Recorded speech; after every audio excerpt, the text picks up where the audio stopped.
Olá, nosso grupo é o grupo do PetScan.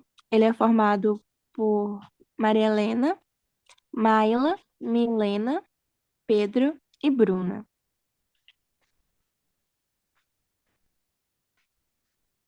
Bom, o que é o exame de PetScan? O exame de PetScan, ele também é chamado de PET-CT ou tomografia computadorizada por emissão de pósitrons, né? Que é um exame de imagem similar à tomografia computadorizada e é muito utilizado para diagnosticar doenças do coração, problemas neurológicos e também para verificar o desenvolvimento do tumor e se há a metástase, que é quando o câncer ele se dissemina além do local onde começou para outras partes do corpo. A metástase, ela pode ocorrer quando as células cancerosas viajam através da corrente sanguínea ou dos vasos para outras áreas do corpo, né?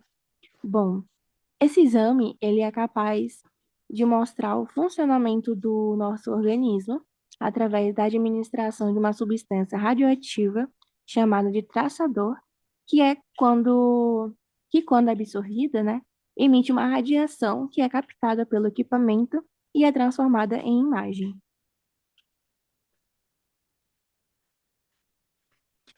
Bom, para o que serve o exame, né? O exame PET-scan é um exame de diagnóstico, né, de imagem que permite visualizar os problemas, né, do nosso corpo a nível celular através da emissão de radiação. Ou seja, ele é capaz de verificar a atividade metabólica das células, identificando o câncer precocemente, por exemplo. Além da aplicação desse exame na identificação do câncer, o PET-CT, né, ou PET-scan, que é similar, pode ser utilizado para detectar problemas neurológicos, como epilepsia e demências, verificar problemas cardíacos, investigar e diagnosticar cânceres, né? Cânceres, monitorar também a evolução de um câncer e também a identificação de processos metastáticos, né? Que foi explicado. O PET-scan também é capaz de determinar o diagnóstico e definir prognóstico, ou seja, as chances de melhora ou piora de um paciente. Bom, a diferença entre o PET e a tomografia computadorizada, né, o PT, o CT. O PET, né, como a colega já falou, que é uma tomografia por emissão de pósitrons, é um procedimento de imagem que revela as alterações do metabolismo celular por todo o corpo. Daí ela permite a identificação de forma prévia de possíveis lesões tumorais, sejam elas mínimas ou não, além de indicar também prováveis novos focos da doença. O processo, ele consiste na injeção, né, de uma pequena quantidade ali de radiofármaco, que é uma glicose marcada pelo material radioativo, que após sua distribuição, né, por todo o corpo, ela gera informações características únicas, né, que não são oferecidas por nenhum outro exame de imagem. Já a CT, né, que é a tomografia computadorizada, ela utiliza dos recursos do raio-x e tomografia computacional para produzir imagens diagnósticas detalhadas, né, que determinam com precisão a localização e a forma das lesões num determinado órgão. Os dois exames, né, o PET e o CT, eles são realizados em um único aparelho e ambos ali vão avaliar o metabolismo e a anatomia do corpo inteiro, né, possibilitando diagnósticos mais precisos, assim como a detectação precoce de alterações celulares, o que vai possibilitar ali possibilita as informações resultantes, né, de um melhor planejamento, monitoramento e escolha mais eficaz de tratamento, né, levando em consideração, é claro, né, as peculiaridades de cada caso. A combinação dos dois métodos do PET e o CT, ela vai permitir uma melhor integração e visualização de imagens de medicina nuclear e tomografia.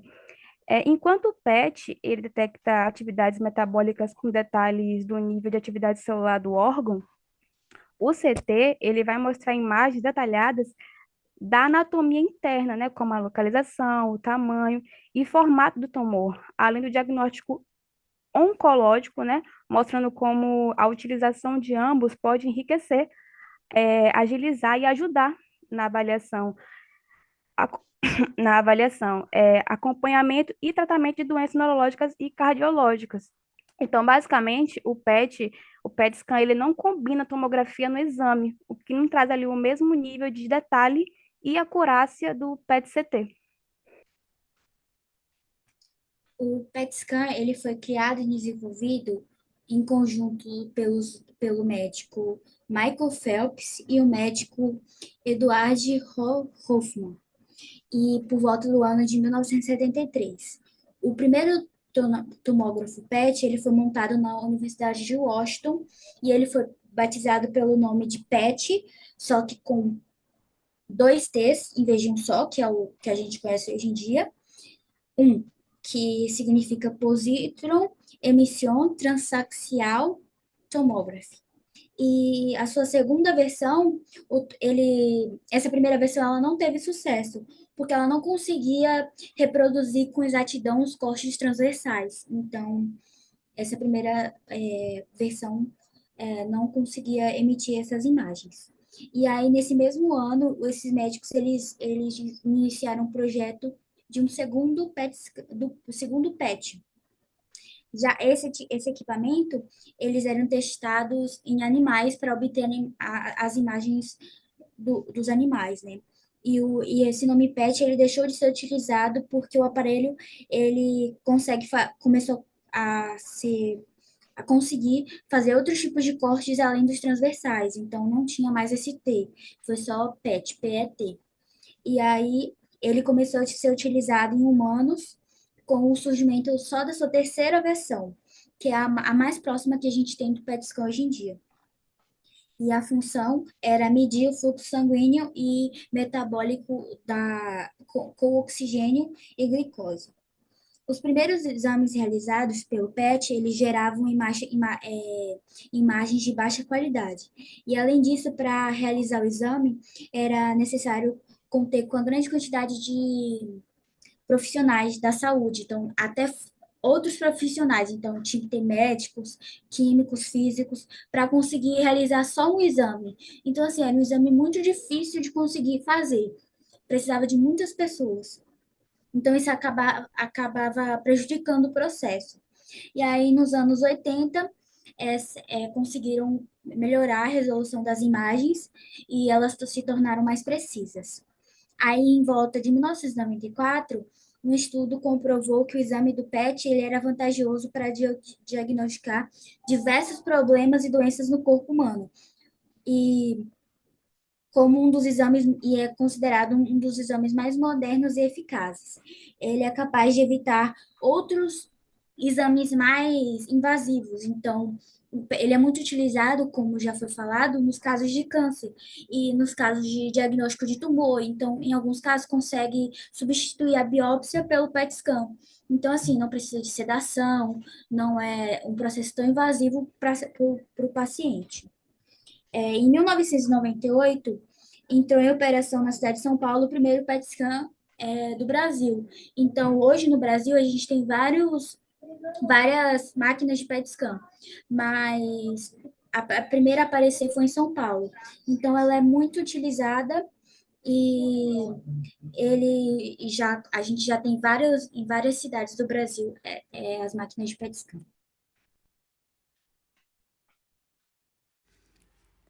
Como é feito o exame PET-scan? O exame é feito com a administração oral, através de líquidos ou diretamente na veia, que normalmente é a glicose marcada com a substância radioativa. Pelo fato do traçador ser a glicose, esse exame não traz risco à saúde, já que é eliminado pelo organismo. A administração do traçador deve ser feita de jejum de 4 a 6 horas, de acordo com a orientação médica.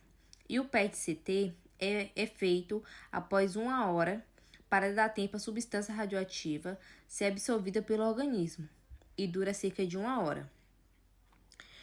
O PET scan faz a leitura do corpo, capturando a radiação emitida e formando imagens. Na investigação dos processos tumorais, por exemplo, o consumo de glicose pelas células é muito grande, pois a glicose é fonte de energia necessária para a diferenciação celular. Assim, a imagem formada terá pontos mais densos, onde houver maior consumo de glicose e, consequentemente, maior emissão de radiação, o que pode caracterizar o tumor. Após o exame, é importante que a pessoa beba muita água para que o traçador seja eliminado mais facilmente. Além disso, pode ser que haja sintomas discretos de alergia, como vermelhidão, no local em que foi injetado o traçador. O exame não tem contraindicações, podendo ser realizado até mesmo nas pessoas que têm diabetes ou problemas renais. No entanto, as mulheres grávidas ou que estejam amamentando não são aconselhadas a realizar esse exame diagnóstico, já que é utilizada uma substância radioativa que pode afetar o bebê. A preparação do PET scan. No dia anterior do exame, não realizar nenhum tipo de exercício físicos nas 24 horas anteriores ao exame. Manter uma boa hidratação, bebendo de 6 a 8 copos de água por dia. Suspender o uso de tabaco e cafeína nas 24 horas. Manter uma dieta pobre em carboidrato e com alto teor de proteínas e gorduras, a partir do almoço no dia anterior ao exame. Não consumir laticínios, exceto queijo branco ou soja, nas 24 horas. No dia do exame, manter o jejum mínimo de 4 horas. No caso de patologia, no tórax, é necessário um jejum de 12 horas. Beber bastante água. O consumo de água é permitido e importante. Não suspender qualquer tipo de medicação em uso sem orientação médica. No dia do exame, trazer todos os exames anteriores, como, por exemplo, tomografia, ressonância, imagem, laudo, CD e laudos médicos recentes relacionados com a patologia atual. E não esquecer do pedido do exame.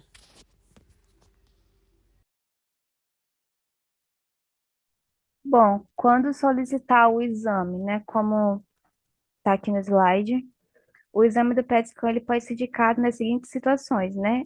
Investigação e diagnóstico de câncer, detecção de problemas neurológicos como a epilepsia e demências, avaliação de problemas cardíacos, monitoramento da evolução do câncer, monitoramento da resposta à terapia, identificação de processos metatársicos, entre outros. E o PET scan, ele também é capaz de determinar o diagnóstico e definir prognósticos, né? Ou seja, as chances de melhora ou piora do paciente. Os riscos do PET scan. O PET scan ele é um exame muito seguro e indolor, mas por utilizar uma concentração pequena de radiação para a geração das suas imagens, mulheres grávidas com suspeita de gravidez ou em lactação deverá consultar o seu médico para conseguir discutir a relação de risco e benefício para avaliar se há realmente a necessidade de fazer o exame e se o benefício supera o risco. Sendo realizado em um equipamento aberto, o PET scan, portanto, não causa nenhuma sensação de claustrofobia e é utilizado contraste para a visualização das imagens. O contraste ele pode causar reações alérgicas, mas são muito raras. E caso o paciente tenha essa alergia ao contraste, ele deverá avisar o médico responsável pelo exame para que ele consiga substituir o exame ou ver o que pode ser feito.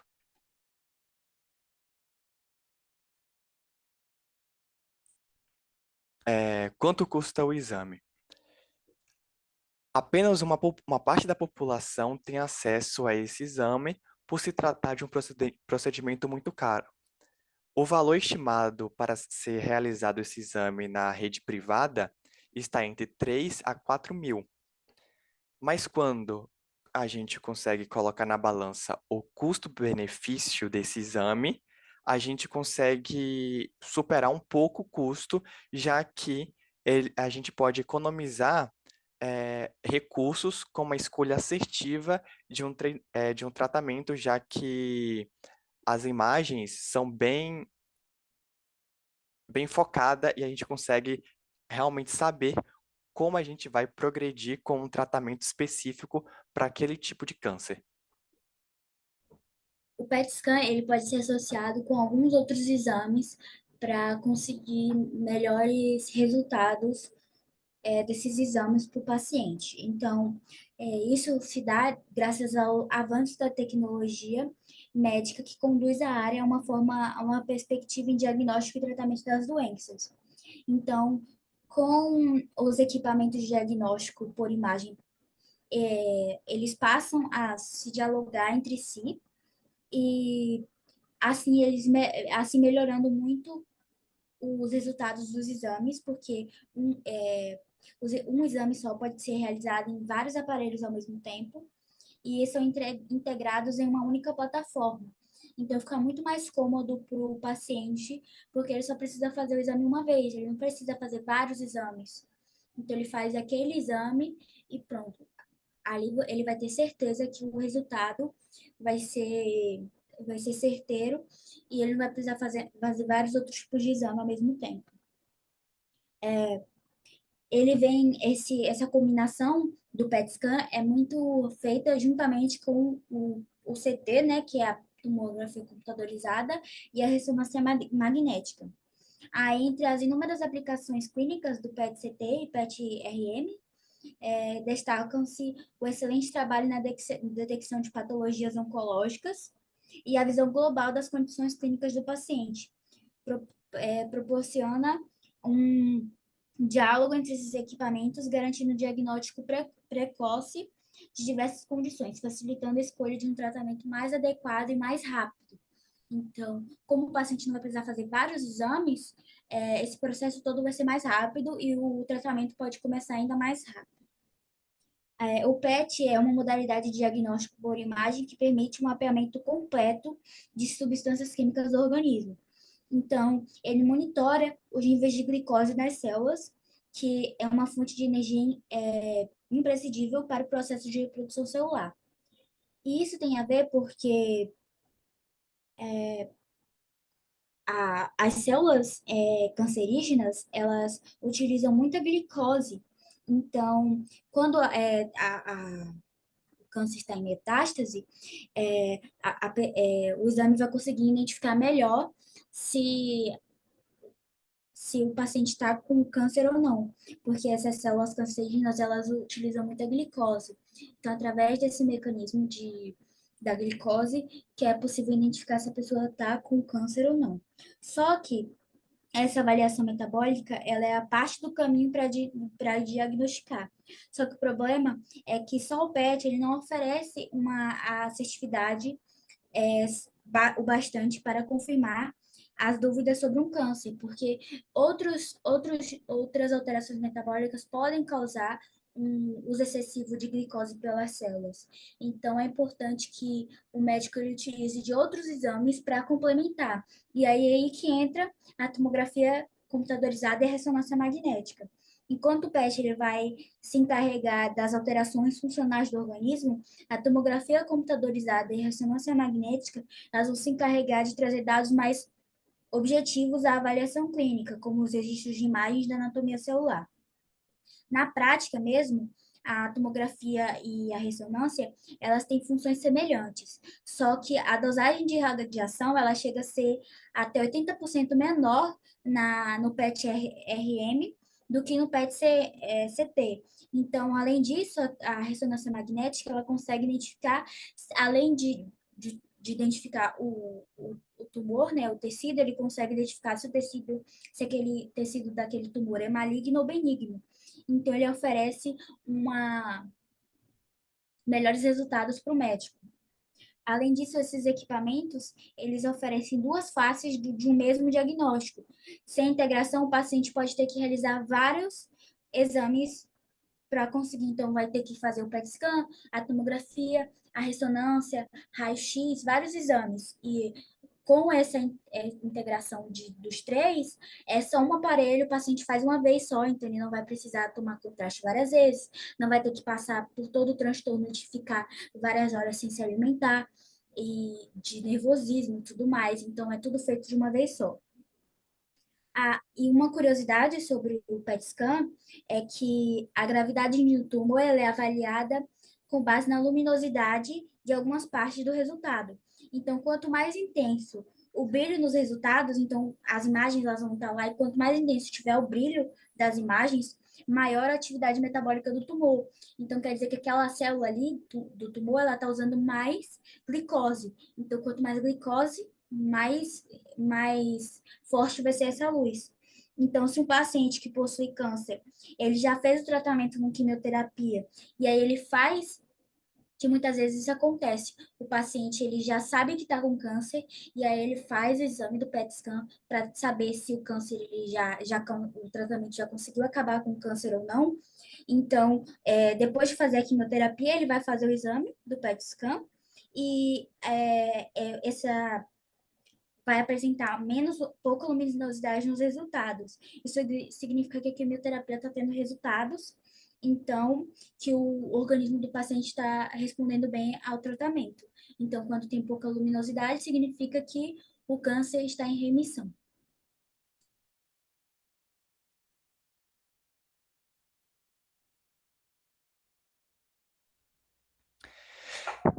O PET scan no SUS. O SUS aceita apenas PET scan em 3 tipos de câncer, sendo eles câncer de pulmão, de células não pequenas, câncer coloretal com metástase exclusivamente hepática, com potencial ressecável, e linfoma de Hodgkin e não Hodgkin. Quando vão fazer esses exames, no caso do pulmão e para câncer coloretal em pessoas com metástase hepática, o PET scan será usado para avaliar se é viável realizar cirurgias. Para não ser uma operação que não seja recomendada tal cirurgia, gastando assim mais dinheiro. No caso de linfomas, o exame será feito antes e depois da quimioterapia para avaliar a extensão da doença e a resposta do tratamento. Então, a gente consegue ver que no PET scan dentro do SUS, não são todos os tipos de câncer que a gente pode fazer o exame, e você tem que estar. Um médico tem que ter mais ou menos a certeza de que você está com aquele tipo de câncer, já que o SUS só aceita nesses 3 tipos de câncer.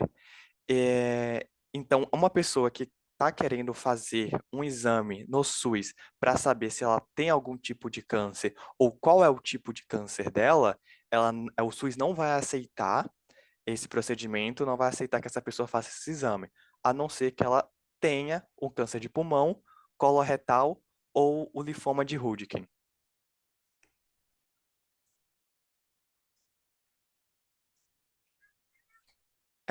Nessa imagem, a gente consegue ver a máquina do PET scan, sendo a mesa aonde o paciente fica deitado para fazer o exame.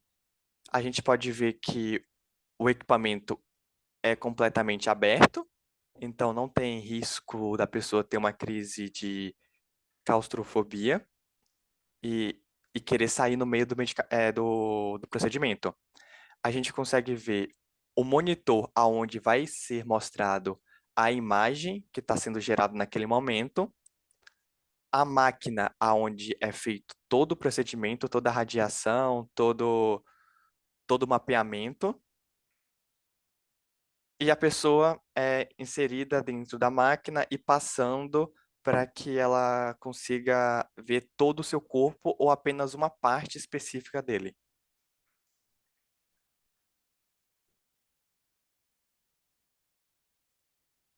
Bom, aqui tem um vídeo bem curtinho de aproximadamente 40 segundos que mostra rapidamente como é feito o processo para o exame do PET scan.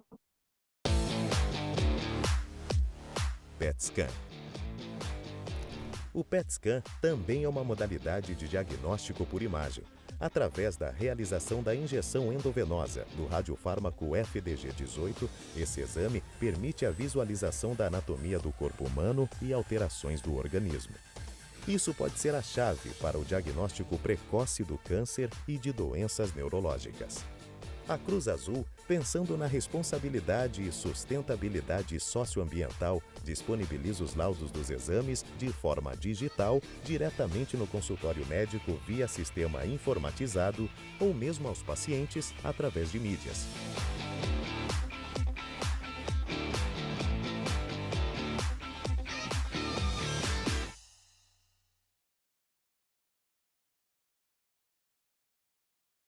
Bom, nosso tema foi esse, do PET scan. Os integrantes Bruna, Maria Helena, Maila, Milena e Pedro.